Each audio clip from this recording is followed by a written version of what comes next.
My name is Omar or Barrio, and today I'm going to be teaching us the difference between internal liquidity and external liquidity and why it's important. So let's start with external liquidity. So we're going to start from external to internal. Alright, so let's start with external liquidity, right? So what is external liquidity? So we have number one, session highs and lows. Now, for this, you can get this indicator. It will just make it super simple. You search up session highs, session lows, and it'll just pop up right here. That'll be the first one, right? Okay, so for this one, session highs and session lows and why they're important. Alright, let's start with this session high, right? Okay, let's do this one right here. So, why does this happen right here? Why do we have wicks, right? So let's say we have two orders, okay? One of these orders is a buy order and one of these orders is a sell order. So let's say we have here at these highs right here, right? We have these highs right here, right? So let's say during the Sydney and the Tokyo session, we had 5 buy orders of NQ at 768, right? At 768.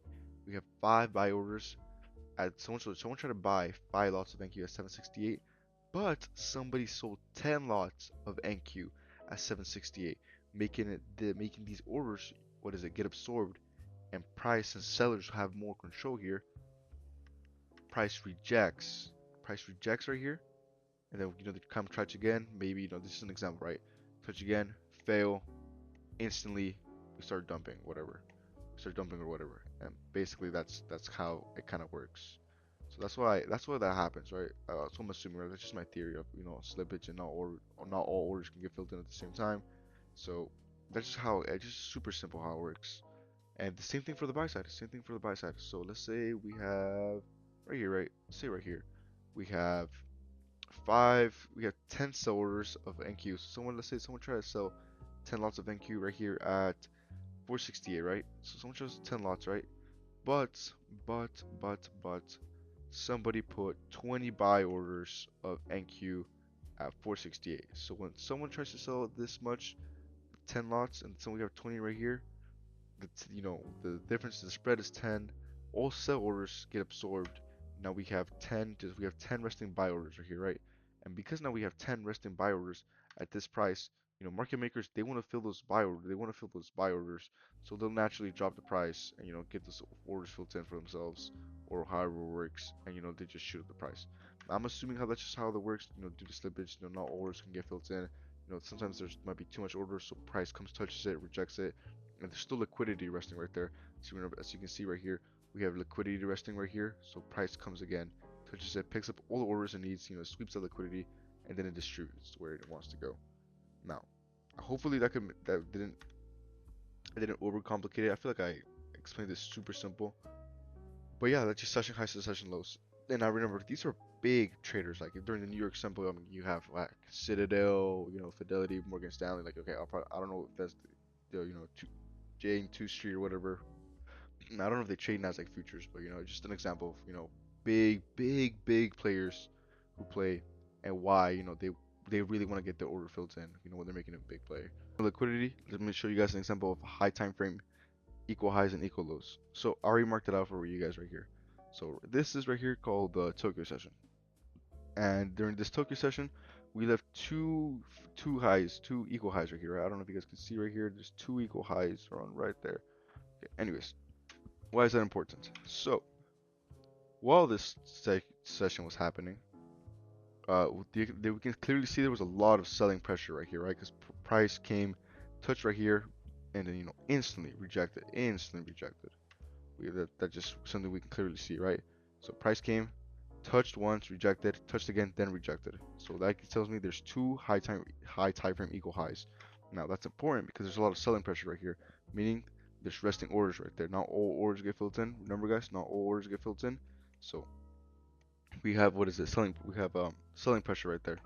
So price rejects, dumps for a while, and then eventually price comes and fills those orders in. So example, let's say you're trading the Asia session, you join up this New York high and then you just trade to the high right here.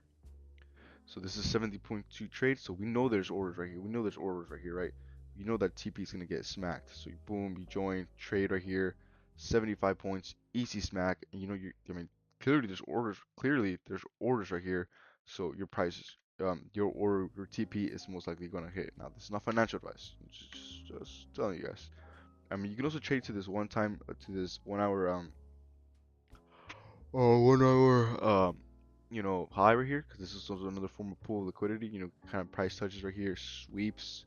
We actually just sweep this New York high. I don't know if you guys can see right here. Look at this, guys. Look at this right here. Even look, a better example. We have a New York high right there, right? Price comes actually and sweeps the New York high and then dumps back to the New York low, back to the Tokyo high. I mean, guys, I'm literally giving you guys so much free sauce right there. I mean, it's super simple. I mean, you literally see it in front of your face. That's just how liquidity works. Because there's orders right there. There's resting orders right there. And the banks want to fill those orders in, right? So boom, join right there. Join to the New York high right there. 64 points. So easy, man. All right, now let's do something for the sell side, right? Let's say you're just looking for instead of buys, you're looking for sells, right? You're looking for shorts, right? So let's say where price rejected, huh? Let's say you have two equal highs right there. So we're not gonna use those. Let's say you have okay, perfect right here. Okay, so these right here are two equal. They're okay. They're not obviously like that equal. There's like a 5 point gap right there. There's like a let's see. Where's the shift button? Okay. So right here there's like a 4 point spread, but it's nothing crazy. It's nothing crazy. Like they're very similar, right? So 4 point spread right here, right? 4 point spread. So clearly here we have a lot of buying pressure, right? So let's say market makers or the market starts selling off, right? And right here, boom, we reject. So clearly this is a 1 hour candle, another 1 hour candle. During these 2 hours, we rejected hard off right here, right? So price came and we swept. Price came, we swept, and what is it? And we instantly rejected towards the upside, right? But what if we still left, or lefting what if we still left resting orders right there, resting buy orders? Well, clearly you can kind of see that we did because, these are very equal. These are very equal. Price comes, touches again, rejects up on the upside. It comes around this area, touches and rejects towards the upside, rejects towards the upside, and rejects towards the upside, as we can clearly see right here. But that's not the main point, right? So let's use this New York low right here, right? So we're gonna use this New York low that's already marked out for us right here, right? So let's say you trade the Asia session again, and you're looking for shorts. So you find a short confluence, you can join off right there. You can instantly trade to these New York lows because at this low, tippity low, there was some resting orders that never got filled in, and boom, you could easily smacked 119 points during that HK. Okay, I don't know about so easily, but you know what I'm trying to say. Like, there was clearly orders right here. Price wanted to come fill the M, and boom, we came and swept that external liquidity. All right, and then yeah, that's pretty much it. And then price rejects off it. Price, clearly there was buy orders, so we swept. We swept like 30 imp. Wow, it's a lot of points that we swept. But just this is a high time frame, right? And price, and then rejected up again towards the upside. Okay, so let me find you guys one more example of buy side liquidity or sell side liquidity, and we're gonna use the no, we're gonna use that's a bad day. That's a bad trading day. We're gonna use this there. This is a perfect. Ooh, guys, this is a. I want you guys to look at this example. Look at this example. Bro. Look at this right here. So literally gold. This is literally gold. Okay. So right here, what do we see? We have a session high right here. We see we have left a session high right here and a session low right here. All right. Now, why is this important, right? So because we left the session high, session low, this is the peak. This is the peak of the high session, peak of and the lowest of the session, right? So we left orders right here. So price comes, and during the London session, we sweep these lows, right? We sweep those lows, and then price goes up again, and then we sweep again. We sweep again during the New York session during the 6 a.m. candle, during the 6, probably 6 a.m. 6:30, right? So let's example, you wanted to join like longs up, not longs right here, but just you're trying to look. So you would. So let's say you wanted to join a reversal trade, right? So you would wait for price to get swept. Let's say you join off like right here or something or whatever, and you would just aim for the external high for the external pool liquidity because at the moment this is the highest point of the trading session, and you would bank yourself a little 129 points. Obviously I'm not giving you guys how to enter right here. I'm just giving you examples of external liquidity and how you would trade to external liquidity if you're looking for these big points and how it does, right? So price, price is like a magnet to these places, right? So let's see if you want to join shorts right here, right? Let's see if you want to join shorts right here, right? Boom, easy shorts right there. Okay, obviously not so easy, but you know what I'm trying to say. Like you could easily join to these shorts right here, to these session lows right here, and bank because price wants to fill those orders in. Or you could even aim to this London or to this London low right here, and you could have still banked pretty well. But yeah, that's just an example of external liquidity. And let me see if I have one other time for you guys. Okay, yeah. So there is one more thing I need to explain. So prior day and the week highs and week lows and all that stuff, right? The days now you can do that super like you can just go to the daily candle. Okay, now that you guys have your ICT kill zone indicator, there's another way to do it, which you can go right here to the daily candle and to the weekly candle and just mark at the high and the low. But just for real quick, I'm gonna show you guys how to do it on the candles to make it super easy. So this is the previous daily high, right? And this is the previous daily low. Oops, this is the previous daily low.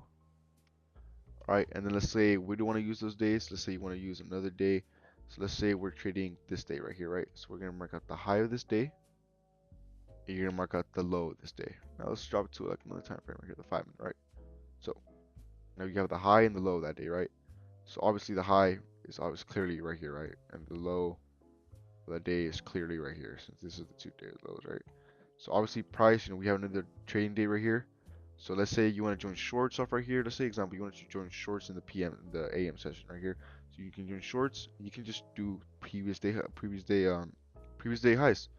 And this is a good pool of liquidity because this was the high of the day, right? This is the high. This was, there was the most, it's just simply just the high. I mean, can't really explain it too more. And boom, 270, right? Or let's say wow, we dumped this day. Oh yeah, this is brutal. Or you can aim for the low of the day and make 819 points in the Nasdaq. Brutal, brutal, brutal, brutal day for trading day. But yeah, super simple. And let's say we go to the weekly time frame, right? So now we go to the weekly time frame. And let's say we don't want to use this. We want to use these, right? High of the week, get the low of the week. All right, now let's drop to like let's say here, 15-minute time frame, right? Okay, so now this is the start of the week, right? This is the high of the week, and this is the low of the week, right? So let's say, okay, right here, right? Okay, obviously this never got swept, right? This never got swept right here, but we're gonna keep this point in mind, right? This is the week, the low. Okay, so let's say you want to join shorts right here, right? Let's say, okay, boom, you don't think price is rejecting heavy off right here, you join shorts right there, and if you want to hold this trade for a while, right? You can just join shorts all the way eventually until we sweep that low. Boom, easy money. Obviously, it's not really easy money to be in this trade. You would have been in this trade for 17 hours. So, I mean, we got the patience for that, right? But yeah, I mean, it just price, price just comes and sweep these pools of liquidity. It just sweep. It's like ping pong. It's like kind of like ping pong, up and down. We have highs right here. Eventually, okay, you have highs right here. Eventually, these highs are gonna get swept. Boom. Eventually, they get swept. You have lows right here. You have lows right here. Eventually, price comes and sweep those lows. Same thing with session highs. Same thing with everything. And yeah, guys, that's external liquidity. Now, time to move on to kind of more simple part, but it's gonna take a while. Um, okay, guys. So internal liquidity, right? So I already went over the topic of high time frame liquidity, so just the 1 hour and the 4 hour, which are the most important things, right? So now we're going to internal liquidity pools, and what I mean by internal liquidity is the stuff that's in the middle, right? So let's example, right? This is the external liquidity, right? This is a whole range. This is a range, right? And during the session, we traded all the way here, over here, here, over there, down here, down here, down here, down here, right? So the external liquidity is basically the session highs, session lows, and this is the internal stuff, guys. So this would be the internal stuff, right? This is internal pools liquidity, right? This is the internal stuff. But this is the most important stuff too. If you cannot master this down, I am going to be honest, the world needs accountants, we need doctors. Trading is probably not for you. Alright, so let's get to it. So internal liquidity, right? So we're gonna spread this open a little bit so we can see a dive like really deep down, right? So right here we have 5 minutes, right? So we have equal highs, right? These are equal highs. Equal highs right there. Equal highs right there. Okay, you know what? Let's do this right here. This is equal highs. This is perfect, right? So at the time, the Asia session already opened, right? And we could probably see in the higher time frames that this still would be considered internal, but this would be considered external because this is the highest point of this trading session, right? And the spread between this and this is 26 points. And now, why is this important, right? So let's say let's say you're trading, let's say your model requires for you to sweep external liquidity, right? But let's say external liquidity was 90 points away, or like let's say external liquidity pool was over here, right? Obviously, let's say this was the Asian high. There's a high chance that's never getting swept, right? And if this is the nearest pool liquidity, then you're probably going to play off this because this is never getting swept, right? But in this case, the high and the Asian high and this pool liquidity, by the way, I'm giving us free sauce, so be grateful, right? So the spread is only 27 points, right? Which is not a lot. So obviously it's not a lot, right? Do the information as you will. Okay. So example, this is a pool liquidity right here. This is another pool liquidity right here, because you can see all these resting orders right there. And what's really important, guys? Okay, actually I can't leak that, but let's say this is like this high, right? So why is this important, right? So this is the inside stuff, right? We've been over that, right? So let's say you wanted to join longs. Let's say you want to join longs, right? Let's say you're playing for longs, right? You join right here. All right. So what are you gonna target? Obviously, you join right there. So your 5 minute, you have another 5 minute pool liquidity right here. You can go target right here. 40 points. You can play a little out right there and aim for right there, 66 points, or right there the X, kind of the more internal liquidity, 74 points. You sweep that liquidity, bang, and then we obviously we dump down. But this could be a 74 point trade, right? So that's internal liquidity. Just the liquidity pools resting inside all this, all this volume, right? And another form of internal liquidity, I guess, would be okay. These lows right here. These lows are also very important, right? So let's say these are really massive lows. Wow, these are really important lows. Okay, these lows right here, right? So let's say you wanted to join shorts over here of London session. Okay, well, let's say you wanted to join shorts, right? I don't know why you wanted to join shorts, but you wanted to join shorts, right? You think price is gonna come and sweep this full liquidity right here? So clearly this was a big a moment for buyers because price came, buyers rejected, price came here, buyers rejected, right? Oh. So price, once again, we came. You wanted to join shorts right here or something for some other reason. Boom, you target the pool of liquidity, easy bank, reject it off again, and then obviously, we didn't reject one more time, but that was it. Like that was the whole move. That pool of liquidity was live for this range, which was this range was like 2 hours and 30 minutes. So that pool of liquidity lasted for 2 hours and 30 minutes, and yeah, that was about it. That's buy side liquidity, and this at the moment that would have been the Asia low, so we're not gonna use that, right? So let's go even deeper. The woman, right? So here let's use another example, right? Here we have an AM session, right? Here we have an AM session. No, actually, this is this H session, right? So at the moment, this is the low. Okay, we're gonna do this right here. We're gonna do this range right here, right? All right, so let me mark you guys through it, right? Okay. So at the moment, this is the Asia high, right? This is the Asia high, right? And this is the Asia low down there. Okay, perfect. So we have all this volume right here, all this volume. We're gonna use this. Let's say you're trading here for some reason, right? So let's say this is, like, as we can clearly see, this is internal liquidity right here in the 1 minute, right? Price came here, rejected, boom, came here, rejected, rejected, rejected, rejected, right? You see the price rejected like twice already. You're like, okay, cool. There's clearly liquidity right there. I want to join longs off here. You want to join longs here, right? So what you're gonna do is you're gonna target this pool of liquidity. I'm not a financial advisor, but this is something you would trade to, right? You don't think external is gonna get swept anytime unless you want to go for something quick and short. Okay, cool. Target the internal pool of liquidity right here, and price is gonna come and sweep this. So boom, price comes and sweeps this. Yeah, same thing for the sell side. Let's give you guys another example. Okay, we have this session. We have these sessions right here. This is a New York AM session. No, this is okay. Let's use this PM session. Okay, another example, right?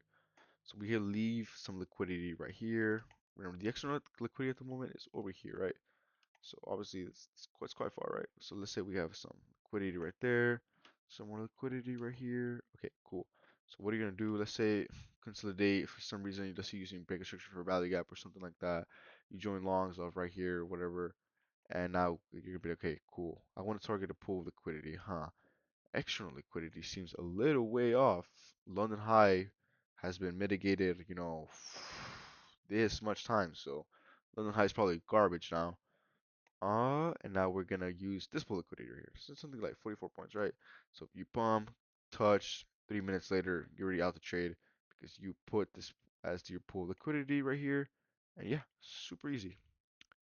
Price comes, sweeps that liquidity right there, and it actually goes sweep this liquidity, and we got the New York PM, we got the PM high, sweeps that liquidity.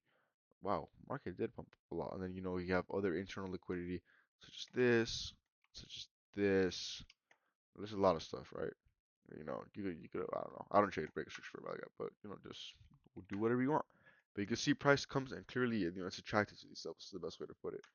Now, this is important warning. You have to keep this in mind. So look at me closely. Please look at me closely. All right. Now the reason why it's important that I tell you guys that price is truly random is let me just give you an example, right? Just give you an example. Let me try to find something, right?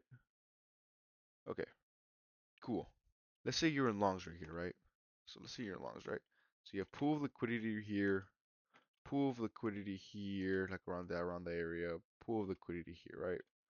Now, you don't know which pool of liquidity to target to. I'm gonna be honest.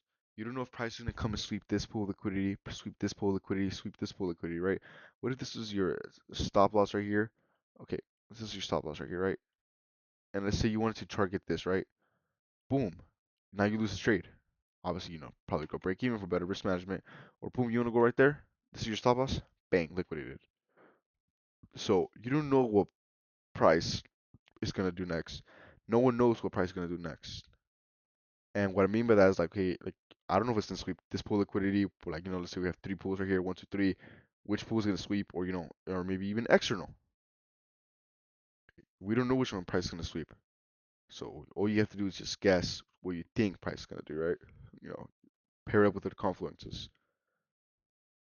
Now, price is truly random. Example right here, right? Let's say not right here tariffs. Example, Donald Trump tariffs. So you're gonna trade, you're in longs. Trump says, no, I don't feel like going longs. I feel like we're gonna call China and let them know that we're gonna put 5,000% tariffs on them. Bang! You get liquidated. I'm really tired, but that just like it's just trying to show you guys how it works, right? So price is truly random. Now the last example, fair value gaps and why they're important, right? So fair value gaps is just a theory that comes off the order book, right? So I don't have access to the order book, so I can't show you guys, but you can search it up. So it's basically a price imbalance, right? So let me put it like this, right? Price left this gap right here, right? So during this time, during this candle and this candle, this candle, during these 5 minutes, right? There was an imbalance of buyers and sellers, right? So price didn't get their forward filled in. Sellers didn't get the forwards filled in. So price kind of comes back, retraces into it, and then it kind of continues going down. So why is this important, right? So I mean that's just called it price imbalance in the order book, right? Remember, guys, market is fair. So I'm gonna show you guys some example of fair value gaps and why they're important. Okay, so right here's a perfect example right here. So here we have for this much points on the 5 minute time frame. 17 points worth of this. Some sellers didn't get the order filled in, right? Because we have clearly this gap, which is there's just a gap in the market, and we have clearly we don't see sellers get retraced. All the sellers that were here didn't get filled in, right? And this could be the slippage, right? Whenever you ever click the join the bid button, order doesn't get filled in. Well, that's kind of the theory. Price is moving too fast, can't fill in this order, so there's order adjusting right there, right? Now, why is that important, right? So you can trade into these gaps, right? You can trade them off. You can do whatever you want. I'm not here to teach you how to trade. I'm here to teach you concepts. Honestly, I could teach you how to trade, but that's for a different time. Okay, so right here, let's say you're joining the longs right here, right? And now let's say you're feeling brave, right? You say you don't want to screw this external liquidity, right? Like there's a gap right there. There's a gap right there. Sellers need to get the orders filled in, right? So you can use MTP. You can trade into these 5 minute fair value gaps or into 15 minute fair value gaps. You can trade into this stuff, right? Now I'm not getting lazy, so I'm gonna show you guys, right? So let's go to the 1 minute, right? 1 minute fair value gaps, right? 1 minute fair value. Let's go to the London session right? So price. Okay, wow. Price leaves a fair value gap right here, right? So obviously price comes back and then eventually it rejects all this fair value gap. This is a bearish fair value gap. Price is going down, rejects, and then just dumps down immediately, right? It just kind of is just kind of what it is. And yeah, price comes, rejects, and then we kind of reject off it, mitigate it, and then eventually we go to the upside, right? But price comes into it. So let's say you want to join longs right here for some whatever reason, you can easily trade into this fair value gap because it's gonna come and get mitigated again. Obviously, you don't know that, but just a theory that you think it's gonna come and get mitigated. Okay, another example, right? So now we have, just do 5 minutes so I can show you guys better. Okay, no fair value gaps there, no fair value gaps there. Okay. Okay. So here we have a price imbalance, right? We have a price imbalance, right? So some orders didn't get filled in, right? So price comes down, comes down, comes down, comes down, comes down, comes down, comes down, comes down. Bang! Let's see once you're doing shorts of this fair value gap. Bam! You could have easily banged to this external pool liquidity. Super easy trades. I mean, obviously I would not trade this model, but just an example. I don't know what I trade. Yeah. So here's an example, right? 5 minute fair value gap, right? Or 5 minute price imbalance, right? So you have right here, right? So this is the gap where sellers didn't get their orders filled in, right? So eventually price comes, la la la la la, la, does some noise. So you want to trade into that fair value gap because eventually this fair value gap is gonna come and get filled in. Remember, not all fair value gaps come and get filled in, but just an example, right? You get to come back to do it yourself. I'm not here to save you. So right here, you can trade into it 33 points. You can trade off it because price clear rejects off it. Get the orders, the sellers get the orders filled in, and price dumps. So let's go to a high time frame fair value gap. Right here. And I'm just giving you the basics of it. I'm gonna go deep down into fair value gaps because it's something really, really, really long and really into it, right? So let's actually just use this one right here, right? So here we have a fair value gap, right? We left a bullish fair value gap. Price is going the upside. Eventually, this fair value gap has to come and get filled in. So we have 3 candles later, or 45 minutes, or 15 minutes later, 30 minutes later, price comes and fills into in that fair value gap. And, just completely gets all the orders. All right, guys, that's kind of it for liquidity and internal and external liquidity. Hopefully, I did a good job explaining it to you guys. I am gonna go way deeper into fair value gaps, but I could be here for another hour, and I've been recording for 40 minutes. I'm starting to lose my voice, so because of that, I'm gonna call it quits for today. Yeah, so hopefully you give it a like, enjoy. I expect I'm gonna be honest. I don't think a lot of you guys are gonna make it to this video, but yeah, that was it. Internal versus external pools of liquidity and how you can trade off it. I mean, obviously, you guys, it's not financial advice, so do as you will. Anyways, my name is Omar, and